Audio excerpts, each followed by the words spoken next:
In 1822, a French mathematician published a book about heat. Nobody working on satellite communications today has read it, yet every single one of them uses it every day. Joseph Fourier was a tailor's son, orphaned at 8, and eventually appointed by Napoleon as governor of Egypt. He was a diplomat and Egyptologist, but also one of history's most consequential mathematicians. In 1822, he published The Analytical Theory of Heat, accidentally inventing the mathematical language our modern world runs on. Fourier's central insight was deceptively simple. Any complex repeating signal can be broken down into simple sine and cosine waves. The complex thing is always made of simpler things, and if you know the simpler things, you can reconstruct the complex thing exactly. This mathematical operation, decomposing a signal into its component frequencies, is called the Fourier Transform.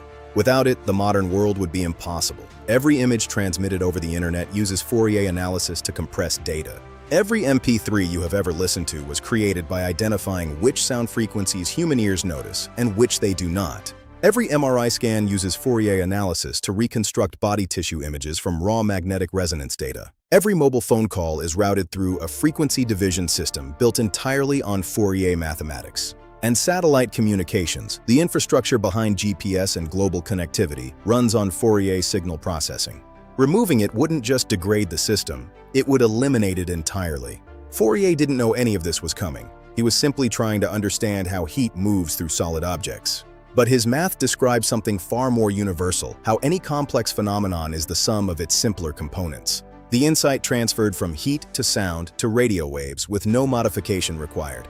The math did not care what it was describing. It was simply true. He died in 1830. The satellite had not been invented. The radio wave had not been discovered. He left the world a mathematical tool that we would spend the next 2 centuries finding uses for and have still not exhausted. The modern world is built on the work of people who had no idea what they were building toward. Fourier was studying heat. He gave us everything else.